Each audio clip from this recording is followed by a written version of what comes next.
Hi, I'm Dr. Bertice Berry, and I want to tell you a story.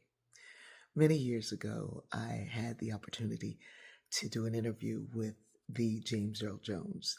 He was a giant in the industry. He was already huge. He was huge from the time he was very, very young. His voice had so much resonance and history and heritage and legacy. His voice was the voice, is the voice. Anyway, I went back in the dressing room, in the green room, to have a conversation with him beforehand because I knew I wouldn't be able to hold it together. I had a personal connection to his voice. And I told him the story of my son. My son, Jabril, didn't speak until he was about 5 or 6.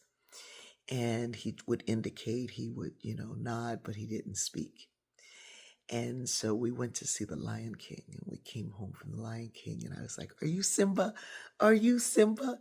Are you Simba?" And he said, "No, I'm Mufasa." And we all were like, "What, what just happened?" And it was that same rich, deep, wonderful voice. And so when I told Mr. Jones this story, he lit up. And he said, "Do you know, I didn't speak from the first grade until high school. And when I finally spoke, I spoke with the voice that I have now."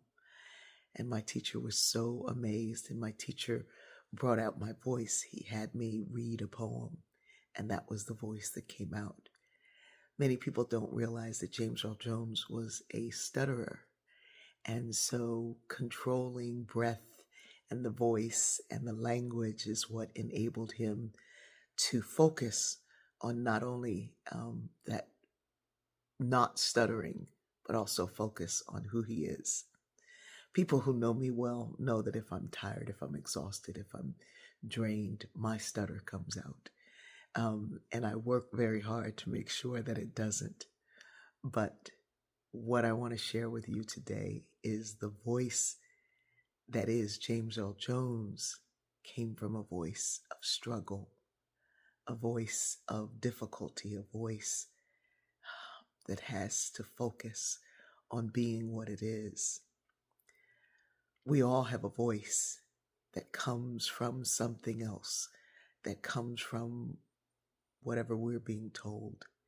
And today, use your voice to speak the truth of who you are and how you want to be seen in the world. Let that be your light. I love you. I am Mufasa.